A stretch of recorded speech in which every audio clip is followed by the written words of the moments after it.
Several people have been killed and more than 125 are missing after a glacier broke free in northern India and smashed into a hydroelectric dam. One witness said a wall of water and rock sped down the river so quickly there was simply no time to sound the alarm. A massive rescue operation is taking place and survivors have been pulled from underneath the mud and rubble. Most of those missing were workers at two power projects near the breached dam in the Tapovan area. Myanmar has seen its largest protests in more than a decade. Tens of thousands of people have rallied against the military coup. They're demanding the release of the elected leader Aung San Suu Kyi. The US President Joe Biden said he won't lift sanctions against Iran so long as the Islamic Republic fails to adhere to its nuclear deal commitments. Under the 2015 agreement, Iran is permitted to enrich uranium, but only within certain limits. Plan for President Biden's $1.9 trillion COVID-19 relief package this morning. House and Senate committees will now start a weeks-long process of working on their individual pieces of the actual legislation. Potential sticking points include whether higher-income Americans would get stimulus payments, a proposal to raise the minimum wage to $15 an hour, and a boost in federal unemployment benefits. Both chambers hope to reach a final agreement before expanded jobless benefits expire in mid-March. The Labor Department's employment report for January shows the job market grew slightly after a one-month dip. Employers added 49,000 jobs last month, and the unemployment rate fell to 6.3%. Jobs grew in business and professional services, but many other sectors lost jobs, including retail, healthcare, and leisure and hospitality. And new research shows the COVID-19 vaccine developed by AstraZeneca and the University of Oxford was 75% effective against the fast-spreading UK variant. The findings are preliminary and haven't been formally reviewed by other scientists. Pfizer and Moderna also say their vaccines are effective against new variants. Protesters took to the streets across Myanmar on Sunday in the largest demonstration since the military coup a week earlier. Tens of thousands of people marched through the center of the country's largest city, Yangon. Many were dressed in red, the color of the National League for Democracy Party, led by Aung San Suu Kyi. They demanded her release and a return to democracy. We just want to show the youngsters how the older generation fights this crisis by heeding the guidelines of Aung San Suu Kyi, which are to be honest, transparent, and peaceful. We don't want a military dictatorship. Let it fail. The military temporarily suspended internet services to prevent the planning of demonstrations through social media, but that did not stop people from sharing information directly and getting together for protest. A large number of police were deployed, but they did not try to stop the protesters. Sunday marked 1 year since the death of a doctor turned whistleblower in China. Li Wenliang was a 34-year-old ophthalmologist who tried to sound the alarm in the early stages of the coronavirus outbreak. In December 2019, Li posted a warning to an online chat group about multiple cases of pneumonia in Wuhan. Authorities responded by accusing Li of spreading false information. They punished him with a reprimand. Li later contracted the virus and died. In February last year, many people left floral tributes outside of the hospital where he worked. But this year, if any were left, they went unseen because of barricades. Security officers even blocked any filming of the hospital entrance.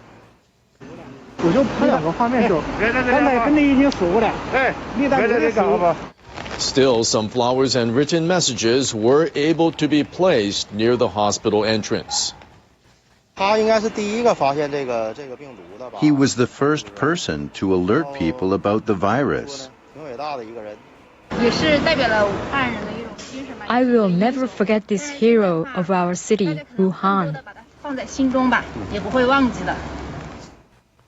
Meanwhile, experts from the World Health Organization were finishing up their survey of locations related to the pandemic in Wuhan. Late last month, the WHO team began its investigation into the origins of the coronavirus in the city. They visited a seafood market where many people are thought to have contracted the virus during the initial outbreak. The team also went to interview officials at the Wuhan Institute of Virology. The institute is known for its research into coronaviruses carried by bats. The WHO says Chinese authorities have limited the locations and individuals they are allowed to survey. Most of their time is spent visiting facilities suggested by the Chinese government. And then there's going to be, a series of sort of longer-term projects. As I said, this could take some years.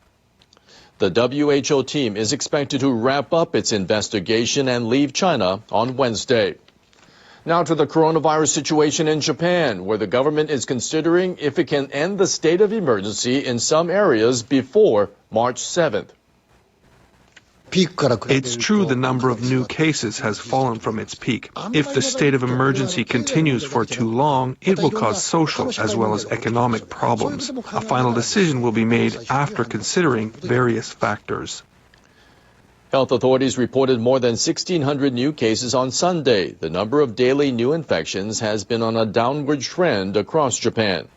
But there is no sign of coronavirus fatalities coming down.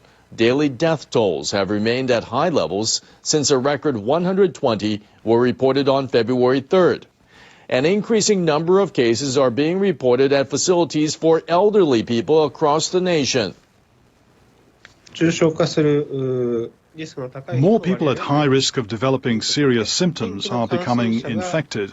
The decline in new cases should not be interpreted as a lighter strain on medical institutions.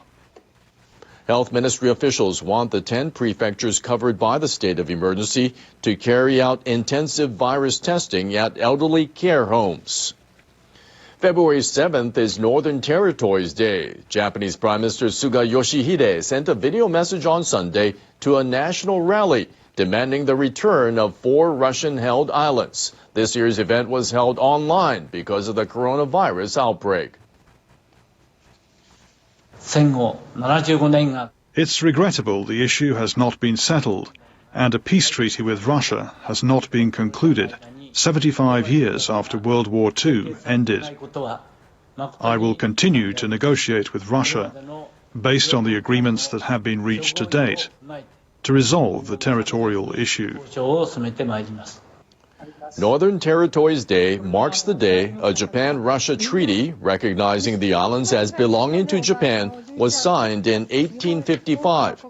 Japan maintains the islands are an inherent part of the country's territory. It says they were illegally occupied after World War II. Suga told the rally he agreed with Russian President Vladimir Putin in their phone talks last September that they should continue dialogue on issues, including the signing of a peace treaty. Suga said his administration has inherited the exchanges his predecessor Abe Shinzo had with Putin in a summit in Singapore in 2018. Suga also said he will work for the early resumption of exchange programs, including visa-free trips to the islands by former islanders and their families to visit ancestors' graves. The visits were suspended due to the coronavirus pandemic.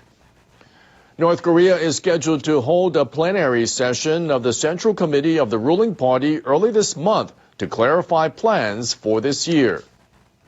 Sunday's edition of the Workers' Party newspaper Rodong Shinmun says the Politburo Standing Committee made the decision. The paper says the purpose of the meeting is to finalize their strategic tasks in 2021.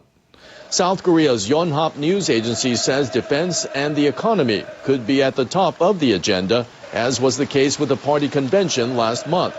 North Korean leader Kim Jong-un called the United States his country's biggest enemy at the convention. He also vowed to advance Pyongyang's nuclear and missile programs. South Korean newspapers say one of the focal points is whether the North will present any policy in relation to the administration of U.S. President Joe Biden.